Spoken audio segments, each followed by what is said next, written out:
Looks like a tulip poplar.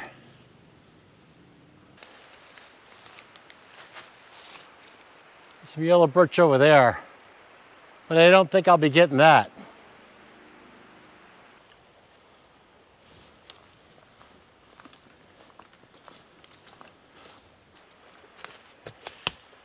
And we've got some very nice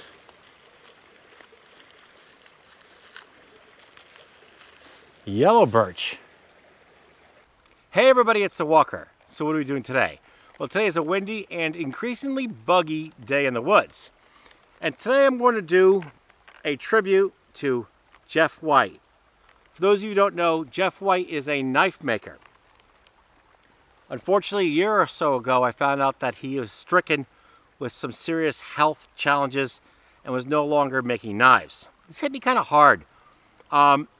The reason, before I had like any money to, you know, not even like 2 nickels to rub together, and I desperately wanted a custom-made bushcraft knife, but I could never afford the price.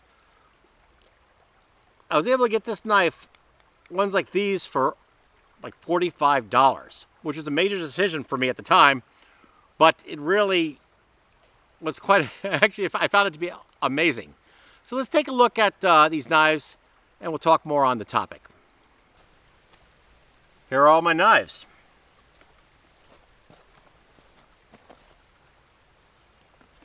This knife is the Bush 1. It's it has the English style handle in that the end is flat. Spine is at a 90 degrees for a ferro rod. It's wild, like baby, like all these knives.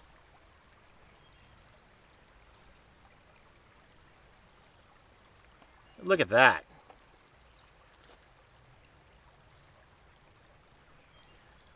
It's amazingly sharp. Now I got this weird patch on my arm, but amazingly sharp.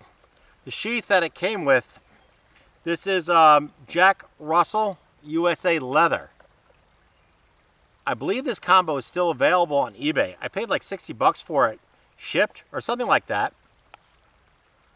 A dangler, which is one of my favorite type of sheath designs. Just a phenomenal knife. And thick, made in the USA sheath, handmade. The knife itself, of course, handmade by Jeff White. And there's his mark.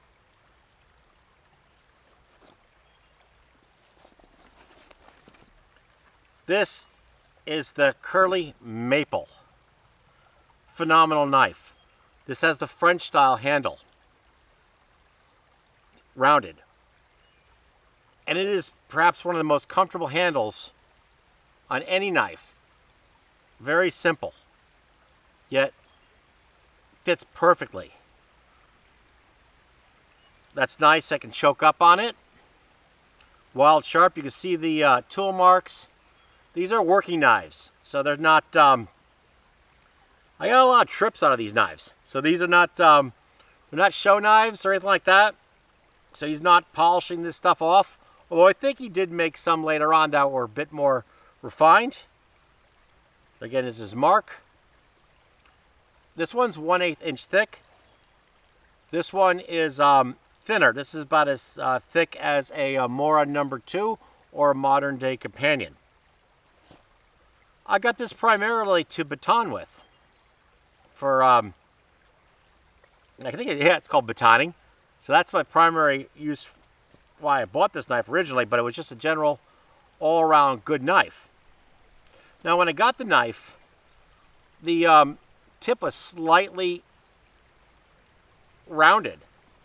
So I sent Jeff an email and he fixed it for me. I mailed it to him, he mailed it right back. And in the box was this freebie. And I was like, wow, he just gave this to me for my troubles, he said. And this is a very small neck knife. And if you take a look at it, it's a 3-finger. but I can hold it perfectly. Curly maple, wide blade.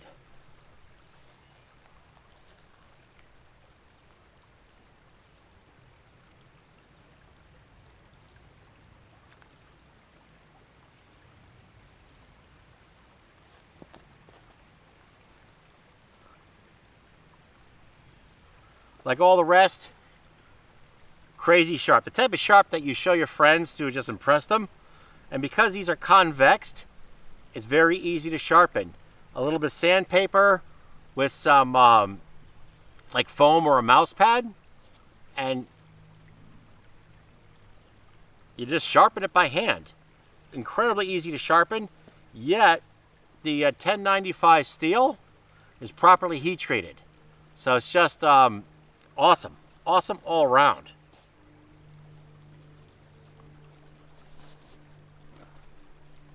This knife here, oh, before I get into that, the sheath was made by Robert Jones Leather, and I form fitted it, I guess wet fit or wet, I don't know what it's called, but wet formed.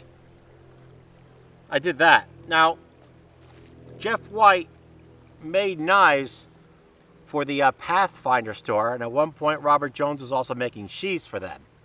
This one is, you can see the Pathfinder store is Pathfinder's mark.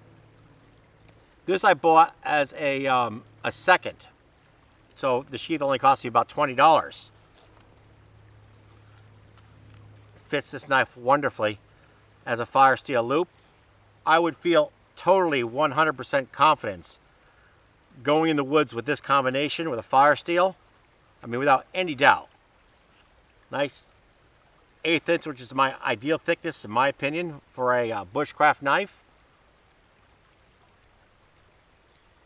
Absolute confidence with this knife. This one is the Robert Jones, that's his mark there, and the Jeff White bushcraft knife. This one's also an 1/8 inch thick. Phenomenal knife, and it looks basically, it's like a savage little look to it in its own way, kind of like primitive. Has a similar type shape in some ways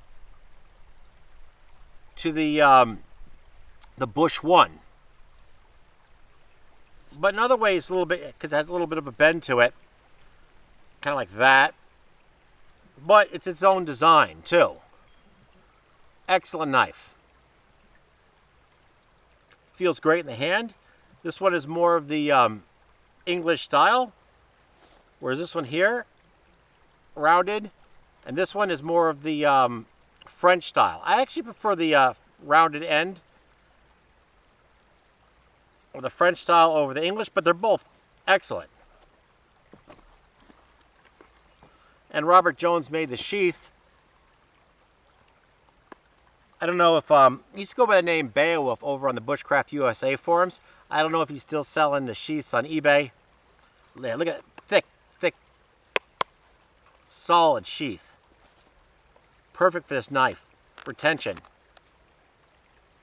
Good.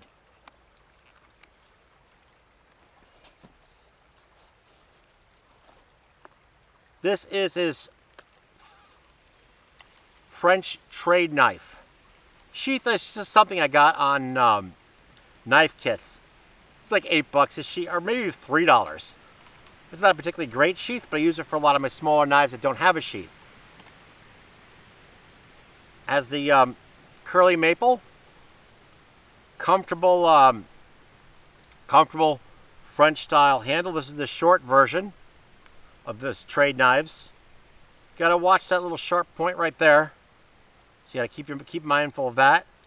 Same thing on this knife as well. These two here and that one, it's a little bit more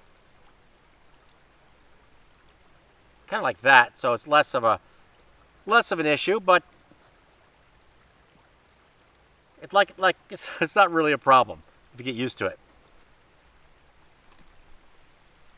These are working knives, so let's put them to work.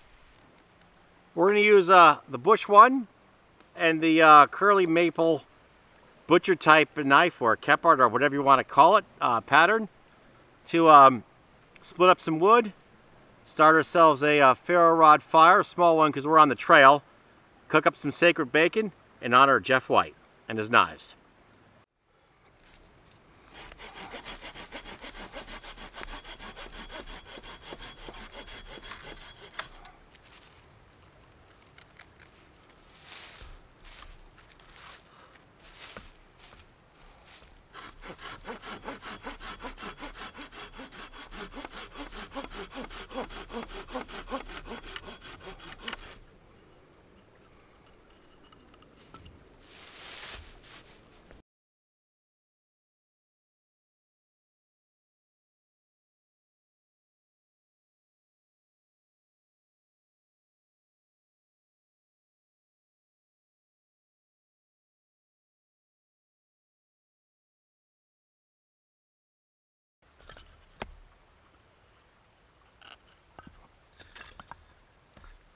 Not the most stable platform, but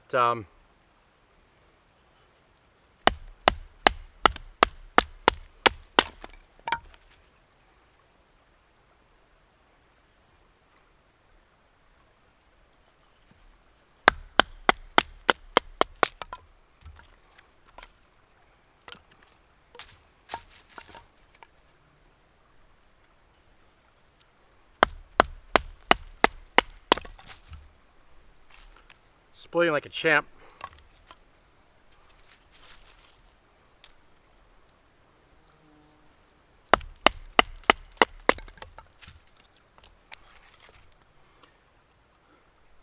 Piece like this will be tricky. Multiple knots in a split.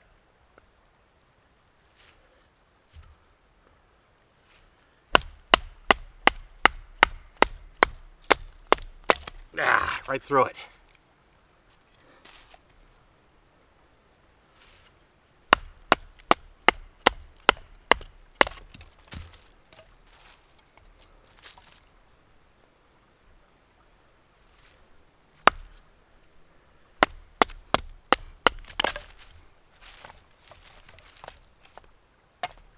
Good enough.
This is the nice thing about split wood. Burning just excellent. Fairly clean.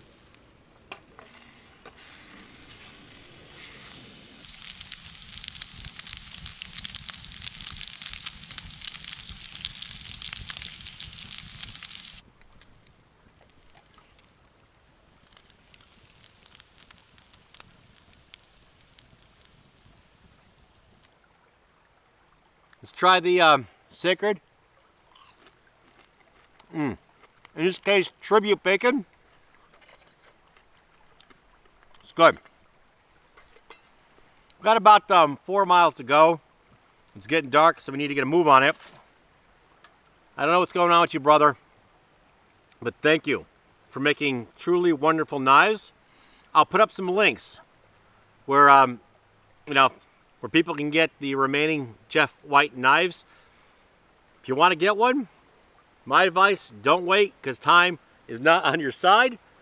There's always smoke in my eyes, but all right, in any case, if you like what you've seen, give me a thumbs up. Hit the subscribe button, and as always, thanks for watching, and Jeff White, if you're out there, God bless you.